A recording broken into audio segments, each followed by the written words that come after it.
Right, fellas, bring it in. Okay, good bounce back from that draw. So really happy with that, but we need to have a big week coming up for this game against HK. We can win on this match day. There's a lot of top of the table clashes going on. We could go top, and that's where we want to be before those Champions League qualifiers, okay? So I want to see you put big effort in, and this time make the most of it, okay? Icon out.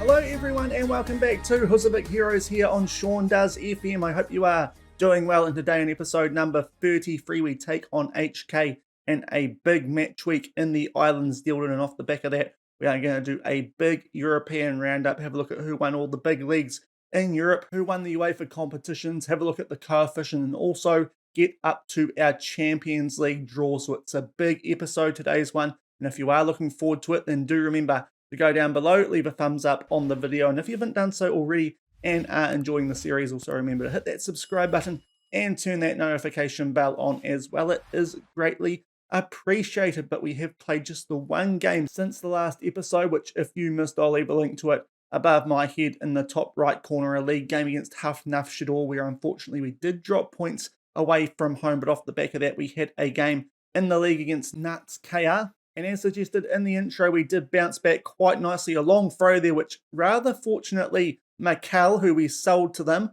missed the header from, and well, Pedro there with the tap, and we were 1-0 up at half-time early on in the second half, a near post corner, which Mbiamba put away. And then at the 72-minute mark, a near post header that time from a free kick to Isidore, and we pick up a very comfortable 3-0 win against Nats KR, who finished second in the league last season. You'll see shortly a team who are really struggling this time around. Unfortunately, poor Mikel, who we've just sold to them, having a rather poor game for them there, a 6.0 rating, no doubt not helped by that early error from the front, but a good bounce back, a very comfortable 3-0 win since the last episode, and the only game that we have played. So what that means for the league table going into today's game is we are tied in first but down in third thanks to our goal differential. Look at the games that are on this match day though. It is a big match day, us versus HK at our home ground, so we really do need to be winning this game, especially because we want to get in a good position before those Champions League qualifiers try and get a gap. So if our rotation teams slip up when needed,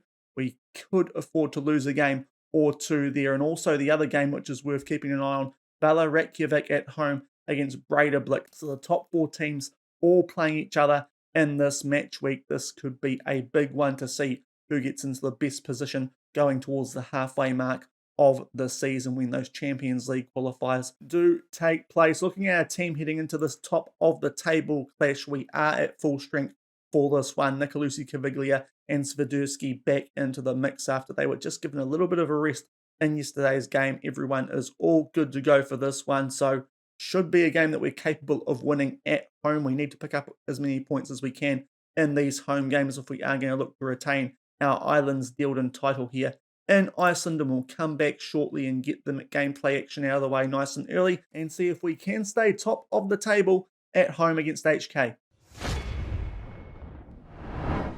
And a very early highlight in this game, an early long throw from Bamba, but it falls straight into our Scarson HK in the red and white. We are in our home green Northern Lights uniform. Their goalkeeper pumps this deep, but Bamba retreating back after delivering that long throw gets the ball back for us, and we look to mount another attack here nice and early. A good start here would be just what we're after. Lovely ball there from Nicolusi. Can he take it round the goalkeeper? Nearly comes off the upright, and it remains 0-0 after a minute, but there's a great chance there for our midfielder Nicolusi Caviglia. As I've said a few times, our best player at the club these days. His delivery of the corner misses everyone. They do clear it, but we do get it back through that Bamba header, and we look to attack yet again as we continue to drive forward, and this highlight does continue. So hopefully we can create one more chance out of this one. Nice ball there from Diaz trying to pick out Wow Pedro. Back out to Biakis on Isidore, far post, yet another header goal for Wilson Isidore, and that missed chance from Nicolusi Caviglia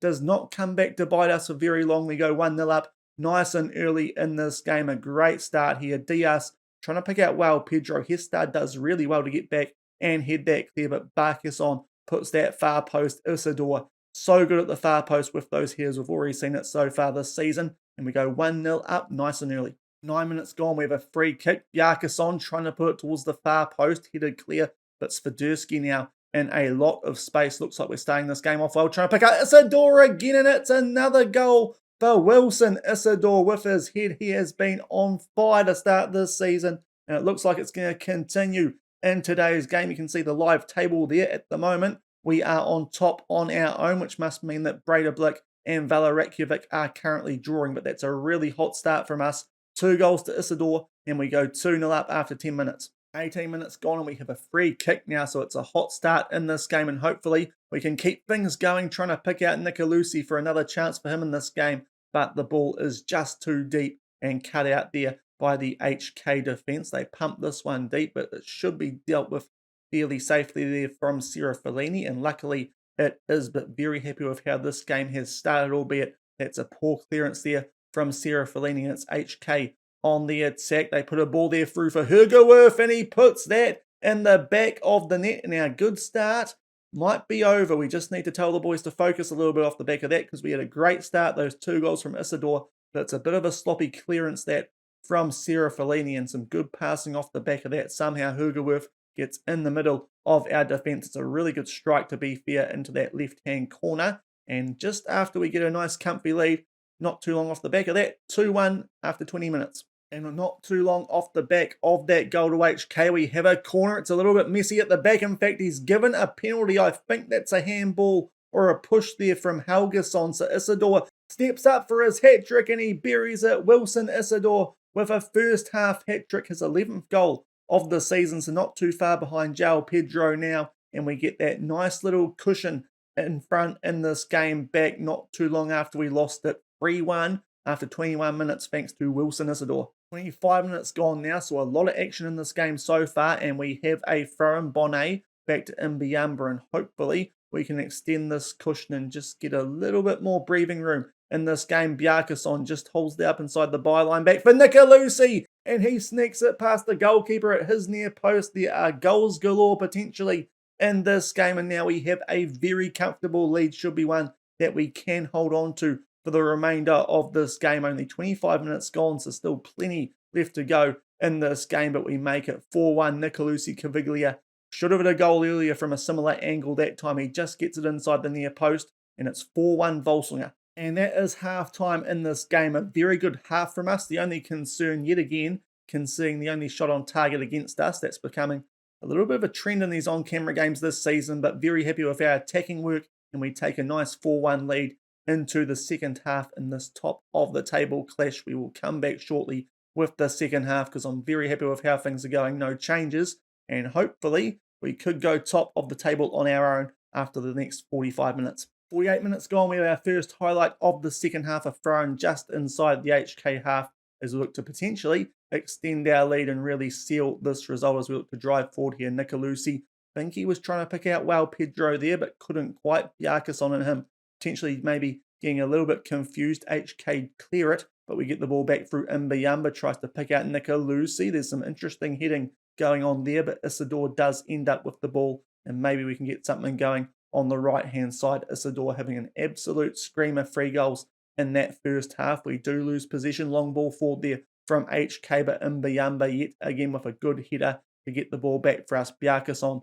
down the left-hand side. What can he do? Floats one in for João Pedro, just over the bar, and it remains 4-1 at the 50-minute mark. Okay, 62 minutes gone here. Time for us to make a few substitutions. Feel like we're pretty comfortable in this game. Caviglia and Bjarkason both on red hearts. So that means that Gavioli can come on in the midfield, and Phil Bjarkason, Ledsong can come on for him. 2 subs used, still 4-1 up. And up to the 67-minute mark now, time to make our last substitution. Wilson Isidore down to a red heart. He has had an absolute blinder. We will keep him fresh for the upcoming games. Calves can come on for him. 23 minutes left, still 4-1. Up to the 88-minute mark, a very quiet second half highlight-wise. HK were on the attack there, but Corbo does clear the ball away, but they might have one more chance to potentially close the gap. Two goals, and in fact, Breidablik just there in the bottom left corner do now lead Valarekiewicz, so that could be actually quite a good result for us. That would allow us to get a 3-point gap at the top of the league. We do win the ball back, and that's a nice ball over for Swiderski. Picks out Leadsom, which was interesting. I think Swiderski there was in one-on-one with the keeper. Diaz trying to pick out Goncalves at the far post. Back in for Bamba. It's a block cross. Bamba has a shot himself. It goes high and over the bar, but we've only got 1 minute left in this game. As I said, very quiet second half, but we did enough in that first half. Quite a few highlights, and we pick up a very good 4-1 win in a top of the table clash. Man of the match without a shadow of a doubt, Wilson Isidore with that hat trick.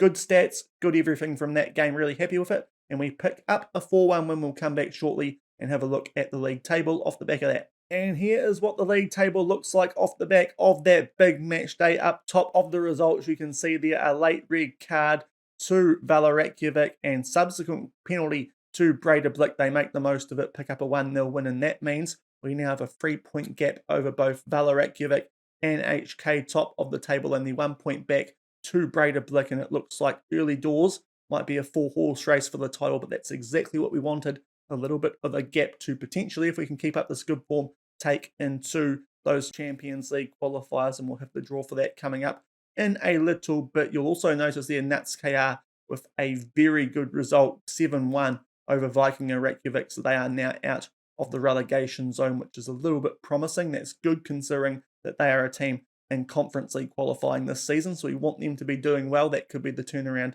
that they need. But that's a good way to end the gameplay portion of today's episode, and we'll come back shortly and do our European review and look at the coefficients. Okay, so we've gone forward a little bit and got this inbox item, so this feels like a good time to have a look at the other European leagues and also the coefficients, but we start off with being the most improved team in Europe, so that's a nice way to start, moving up 228 places in the club rankings up to 388th, so still a lot of work to do, but we are making progress after that first season in Europe. And also, if we make our way down a little bit further, the Islandsdeildin has moved up 11 places in competition reputation rankings as well, so that's quite nice, going up from 81st to 70th, so that's good. Not quite the most improved division. That was the Danske Bank Premiership, which is the division of Northern Ireland, so that's interesting, but we have a good rise in both of those things, and we will now have a look at the other results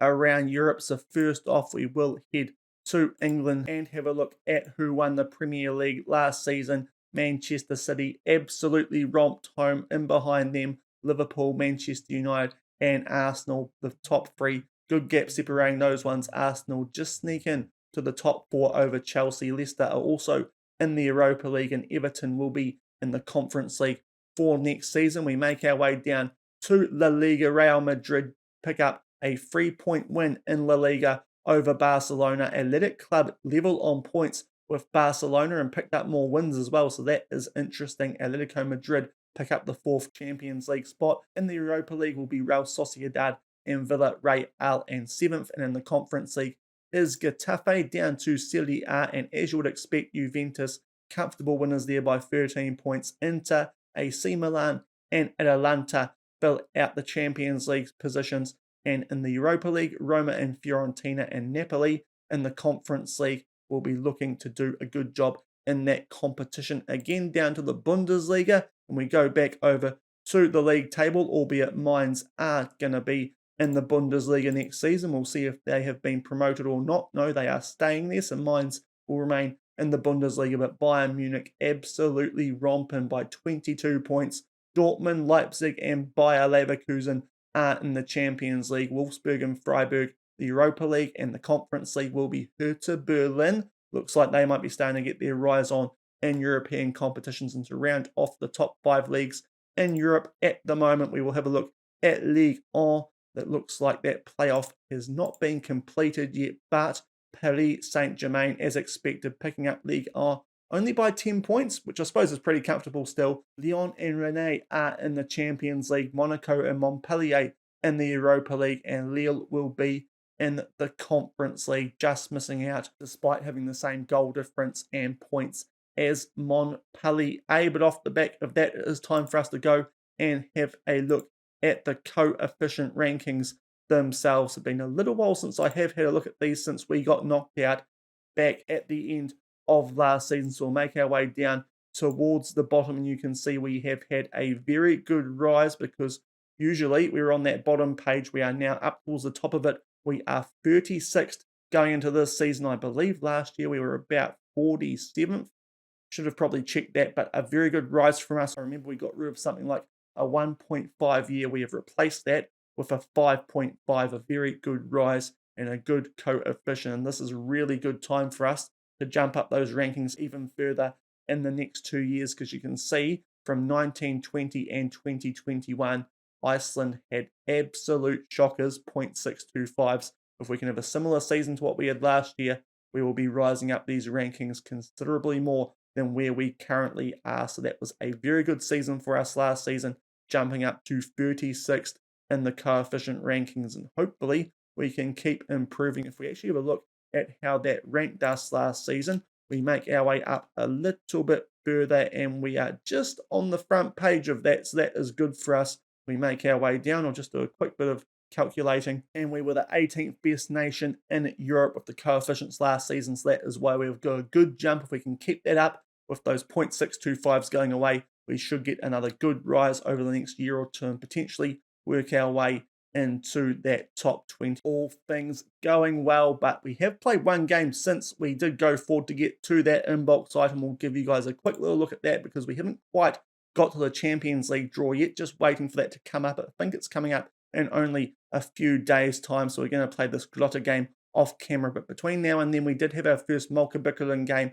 It was against a team that we actually play quite regularly in friendlies, Hotahoogan, a team from the 4 deal, picked up a very comfortable 2-0 win here. Goals to Anason in the first half and Sakularak with the rotation team. And we make our way through to the third round of the Icelandic Cup. We'll be taking on a team from the 2 deal in Fjarðabyggð, I believe is how you say that, but don't hold me to it. But we'll come back shortly and get into that Champions League draw. And we have gone forward a few more days, picked up a win in the league against Grotta. I might show you guys the highlights of that one in the next episode, but we are up to the Champions League draw, both the first and second qualifying rounds for the Champions Path, and we will go through this and see where we pop up. You can see down below some quite good teams in amongst these. We'll get to those now actually before we progress any further. We are a fair way down in terms of our coefficient, our 5.0, so that was a large portion of what Iceland got last season, but there are some teams in here, the likes of Dinamo Zagreb, who are much higher than us, so we've still got a lot of work to do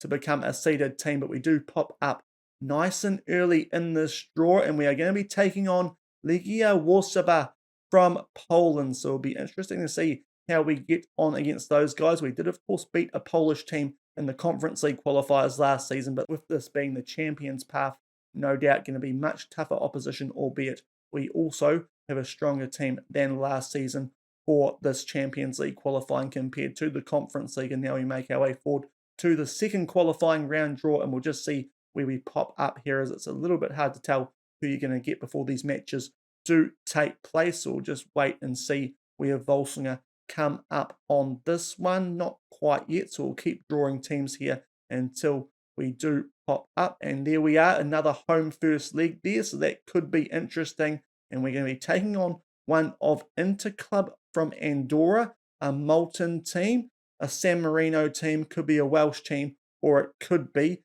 an Azerbaijan team. So really hard to judge that one just yet, but that actually looks like if we can get through that first round, we should be in with a good chance of actually winning that second round. I think the second round might end up being easier than that first qualifying round and might work out kind of similar to how the Conference League qualifying did work out last season, but that is what's going to be coming up in the next episode, that first qualifying round. As I said, if we can get through that, I fancy our chances in the round after that, but we are going to be taking on Legia Warszawa from Poland, currently top of that league, so top of Iceland, first top of Poland, and hopefully we can at least get through that, and then we might have a good chance of ending up in one of the Champions League or Europa League group stages. Either of those two competitions would be quite nice, albeit would probably be a little bit outclassed as long as we make our way into the group stages of one of the 3 European competitions. And I've just realised a little bit earlier I forgot to actually update you guys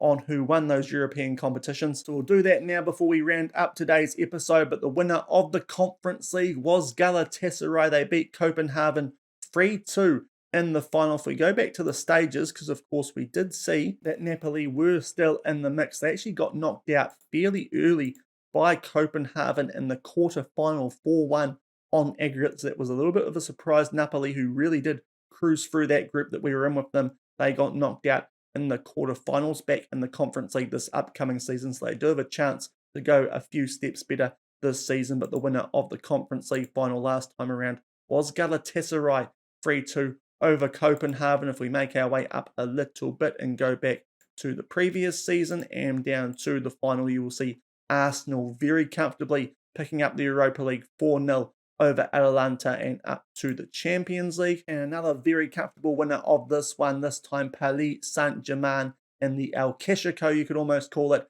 beating Manchester City 5-1 at Wembley. So a couple of big blowouts in the European finals last season. But when we come back for the next episode, we are going to be taking on Legia Warsaw in that first Champions Path qualifying round for the Champions League. But if you did enjoy today's episode, that big European update, as well as a good win to send us top of the table in the Islandsdeildin, then do remember to go down below, leave a thumbs up on the video. And if you haven't done so already and are enjoying this series, also remember to hit that subscribe button and turn that notification bell on as well. It is greatly appreciated and probably quite useful at the moment. Still a little bit infrequent with the uploads. But until the next time I see you, where we kick off our Champions League campaign, our first Champions League campaign here in Husavik Heroes, thank you very much for watching. Keep on keeping on, and I'll see you then. Cheers.